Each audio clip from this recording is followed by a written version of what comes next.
warahmatullahi wabarakatuh. Halo semuanya, perkenalkan nama saya Aska Habibah, mahasiswa Universitas Negeri Jakarta, program studi S1 Manajemen.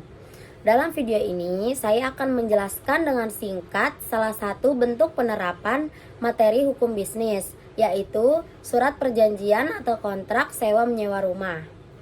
Video ini saya buat untuk memenuhi ujian tengah semester mata kuliah hukum bisnis. Sebelumnya, saya akan menjelaskan sedikit terkait surat naskah perjanjian atau kontrak sewa menyewa rumah. Apa itu surat naskah perjanjian atau kontrak sewa menyewa rumah? Surat perjanjian naskah kontrak sewa menyewa rumah adalah dokumen tertulis yang dibuat antara pemilik rumah atau penyewa yang biasa disebut sebagai pihak pertama dan orang yang menyewa rumah atau penyewa yang biasa disebut sebagai pihak kedua untuk mengatur hak dan kewajiban kedua belah pihak selama masa sewa. Selanjutnya, apa sih tujuan dibuatnya surat perjanjian ini? Tujuan dibuatnya surat perjanjian ini yang pertama, sebagai bukti hukum jika terjadi sengketa atau masalah di kemudian hari. Surat ini bisa dijadikan bukti di mata hukum. Yang kedua, melindungi hak dan kewajiban kedua belah pihak. Misalnya, berapa lama masa sewa, berapa biaya sewa, siapa yang bertanggung jawab jika rumah terjadi kerusakan, dan lain sebagainya. Yang ketiga, menghindari kesalahpahaman. Semua ketentuan sudah tertulis dan disepakati bersama. Jadi, tidak ada pihak yang merasa dirugikan. Selanjutnya, apa saja sih isi umum dari surat naskah perjanjian atau kontrak sewa menyewa rumah? Jadi, isi umum dari surat naskah perjanjian atau kontrak sewa menyewa rumah itu yang pertama ada identitas penyewa dan yang menyewakan, yang kedua alamat dan kondisi rumah yang disewa, yang ketiga lama waktu sewa, yang keempat besarnya uang sewa dan cara pembayarannya, yang kelima tanggung jawab dan larangan bagi penyewa, yang keenam ketentuan jika kontrak berakhir atau ingin diperpanjang, dan yang terakhir tanda tangan kedua belah pihak dan saksi jika ada. Sekarang saya akan membacakan salah satu isi surat naskah perjanjian atau kontrak sewa menyewa rumah sebagai berikut. Yang pertama ada judul perjanjian atau kontrak yang berbunyi perjanjian sewa menyewa rumah tinggal nomor 001/SP strip rumah /V 2025. Yang kedua ada pembukaan pada hari ini Sabtu tanggal 3 Mei 2025 yang bertanda tangan di bawah ini. Dan yang ketiga ada pihak-pihak yang bertanda tangan di bawah ini. Pihak pertama atau penyewa atau pemilik, nama Aska Habibah, tempat tanggal lahir 28 Agustus 1998, alamat Jalan Melati nomor 123 Kelurahan Menteng, Jakarta Pusat, dan nomor KTP atau SIM sebagai berikut. Dalam hal ini bertindak atas nama diri pribadi yang selanjutnya disebut sebagai pihak pertama. Selanjutnya pihak kedua ataupun penyewa, nama Ardi Pratama, tempat tanggal lahir Bandung 10 Januari 1995, alamat Jalan Sukabumi nomor 45 Kelurahan Cihapit, Bandung, dan nomor KTP atau SIM sebagai berikut. Dalam hal ini bertindak atas nama diri pribadi yang selanjutnya disebut sebagai pihak kedua. Yang keempat adalah latar belakang perjanjian atau kontrak, bahwa pihak pertama adalah pemilik sah atas rumah tinggal yang beralamat di Jalan Mampang Perapatan nomor 88 Kelurahan Tegal Parang, Jakarta Selatan. Bahwa pihak kedua bermaksud untuk menyewa rumah tersebut untuk digunakan sebagai tempat tinggal. Bahwa berdasarkan itikat baik, kedua belah pihak sepakat untuk mengikatkan diri dalam perjanjian sewa menyewa ini sesuai dengan ketentuan hukum yang berlaku.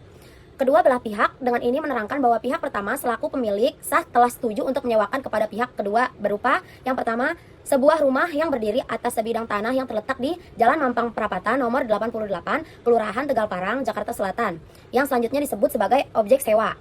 Yang kedua, dengan luas bangunan 120 meter persegi, 200 meter persegi. Selanjutnya, kedua belah pihak sepakat bahwa perjanjian sewa menyewa antara pihak pertama dan pihak kedua ini berlaku sejak tanggal penandatanganan surat perjanjian ini. Dan yang kelima, ada isi perjanjian atau kontrak dalam 12 pasal. Adapun syarat-syarat serta ketentuan-ketentuan dalam surat perjanjian ini diatur dalam 12 pasal sebagai berikut. Pasal pertama, harga sewa dan pembayaran. Yang pertama, harga sewa rumah disepakati sebesar 36 juta rupiah untuk jangka waktu 1 tahun. Yang kedua, pembayaran dilakukan secara tunai sekaligus di muka pada saat penandatanganan perjanjian ini. Yang ketiga, pembayaran dilakukan melalui transfer ke rekening pertama di Bank Mandiri, nomor rekening sebagai berikut, Atas nama Askaf Habibah, pihak pertama akan memberikan kwitansi resmi sebagai bukti pembayaran yang sah. Pasal kedua, hak dan kewajiban pihak pertama. Yang pertama, menjamin bahwa rumah yang disewakan adalah milik sah pihak pertama dan tidak sedang dalam sengketa atau dijaminkan kepada pihak lain. Yang kedua, menyerahkan rumah dalam kondisi layak huni dan sesuai dengan deskripsi pasal pertama. Yang ketiga, segala kerugian yang timbul akibat kelalaian pihak pertama ini sepenuhnya menjadi tanggung jawab pihak pertama. Jadi segala kerugian yang timbul akibat kelalaian pihak pertama, maka sepenuhnya tanggung jawab pihak pertama, bukan pihak kedua. Yang ketiga, ada pasal ketiga, yaitu larangan bagi pihak pertama. Yang pertama, sebelum jangka waktu kontrak seperti yang tertulis atas pasal pertama, surat perjanjian ini berakhir, pihak pertama tidak dibenarkan meminta pihak kedua untuk mengakhiri jangka waktu kontrak dan menyerahkan kembali rumah tersebut kepada pihak pertama, kecuali disepakati oleh kedua belah pihak. Jadi maksudnya, jangka waktu yang sudah tertulis di pasal pertama itu, jadi nggak bisa diakhirin begitu saja oleh pihak pertama. Jadi pihak pertama nggak bisa asal mengakhiri masa sewa jika kecuali keduanya sepakat gitu. Dan yang kedua, tidak mengganggu penggunaan rumah oleh pihak kedua selama masa sewa berlangsung. Selanjutnya pasal 4, larangan bagi pihak kedua. Yang pertama, pihak kedua tidak dibenarkan sama sekali untuk mengalihkan hak atau mengontrakkan kepada pihak ketiga tanpa izin serta persetujuan dari pihak pertama. Jadi pihak kedua nggak bisa, misalnya dia ingin mengkontrakkan rumah tersebut kepada pihak ketiga, itu nggak bisa kecuali sesuai persetujuan oleh pihak pertama. Nah, yang kedua, pihak kedua tidak dibenarkan untuk mengubah struktur dan instalasi dari rumah tersebut tanpa izin dan persetujuan dari pihak pertama. Jadi pihak kedua nggak bisa, misal mau merenov rumah tersebut tanpa seizin pihak pertama. Yang dimaksudkan dengan struktur adalah sistem konstruksi bangunan yang menunjang berdirinya bangunan rumah tersebut, seperti pondasi, balok, kolom, lantai, dan dinding. Selanjutnya pasal kelima, tanggung jawab akibat pemakaian. Yang pertama, pihak kedua bertanggung jawab atas kerusakan struktur sebagai akibat pemakaian. Yang kedua, pihak kedua dibebaskan dari segala ganti rugi atau tuntutan dari pihak pertama akibat kerusakan pada bangunan yang diakibatkan oleh force majeure. Apa sih yang dimaksudkan oleh force majeure? Yang dimaksud dengan force majeure adalah A. Bencana alam seperti banjir, gempa bumi, tanah longsor, petir, angin topan, serta kebakaran yang disebabkan oleh faktor eksternal yang mengganggu kelangsungan perjanjian ini. B. Huru-hara, kerusuhan, pemberontakan, dan perang. Pasal 6, penggunaan sarana.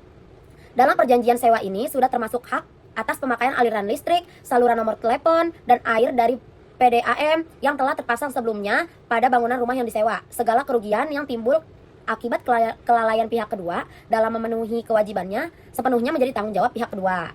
Seperti yang tadi, segala kerusakan yang dibuat akibat oleh pihak pertama juga menjadi tanggung jawab pihak pertama.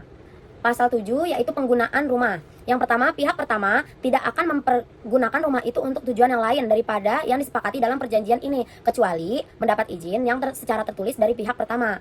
Yang kedua, pihak kedua berkewajiban untuk menjaga kebersihan, keamanan, ketertiban, dan ketentraman lingkungan. Selanjutnya pasal 8, tanggung jawab pihak pertama.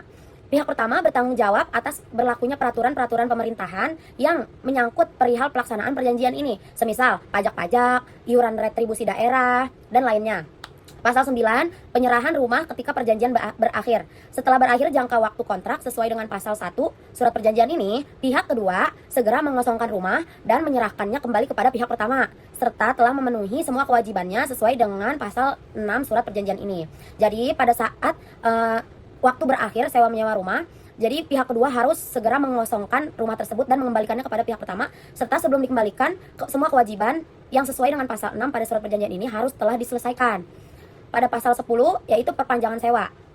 Yang pertama, apabila pihak pertama dan pihak kedua bermaksud melanjutkan perjanjian kontrak, maka masing-masing pihak harus memberitahukan terlebih dahulu minimal 5 bulan sebelum jangka waktu kontrak berakhir. Nah, 5 bulan ini sesuai ketentuan dari pihak pertama. Yang kedua, pihak kedua harus mendapat prioritas pertama dari pihak pertama untuk memperpanjang masa penyewaan barang tersebut sebelum pihak pertama menawarkannya kepada calon-calon penyewa yang lain. Selanjutnya pasal 11, yaitu hal-hal lain. Hal-hal yang belum tercantum dalam perjanjian ini akan dimusyawarahkan bersama oleh kedua belah pihak. Jadi, hal-hal yang tidak tercantum dalam perjanjian ini harus dimusyawarahkan kepada kedua belah pihak. Yang terakhir pasal 12, yaitu penutup. Surat perjanjian ini ditandatangani di Jakarta pada hari Sabtu tanggal 03 Mei 2025 dan berlaku mulai tanggal tersebut sampai dengan tanggal 3 Juni 2025. Demikian perjanjian sewa menyewa ini dibuat rangkap 2 yang mempunyai kekuatan hukum yang sama dan ditandatangani di atas kertas bermaterai cukup. Yang bertanda tangan di bawah ini ada pihak pertama, Askaf Habibah, pihak kedua Adi Pratama, dan saksi-saksi. Sedikit kesimpulan di akhir video, jadi surat perjanjian sewa menyewa rumah itu penting agar semua hal yang berkaitan dengan penyewaan tertulis dengan jelas dan bisa dipertanggungjawabkan secara hukum. Ini membantu melindungi kedua belah pihak dan mencegah konflik di masa depan. Demikian penjelasan dari saya mengenai surat perjanjian sewa menyewa rumah. Semoga video ini dapat memberikan gambaran yang jelas tentang bagaimana sebuah perjanjian dibuat secara tertulis dan sah menurut hukum. Terima kasih sudah menyaksikan. Wassalamualaikum warahmatullahi wabarakatuh.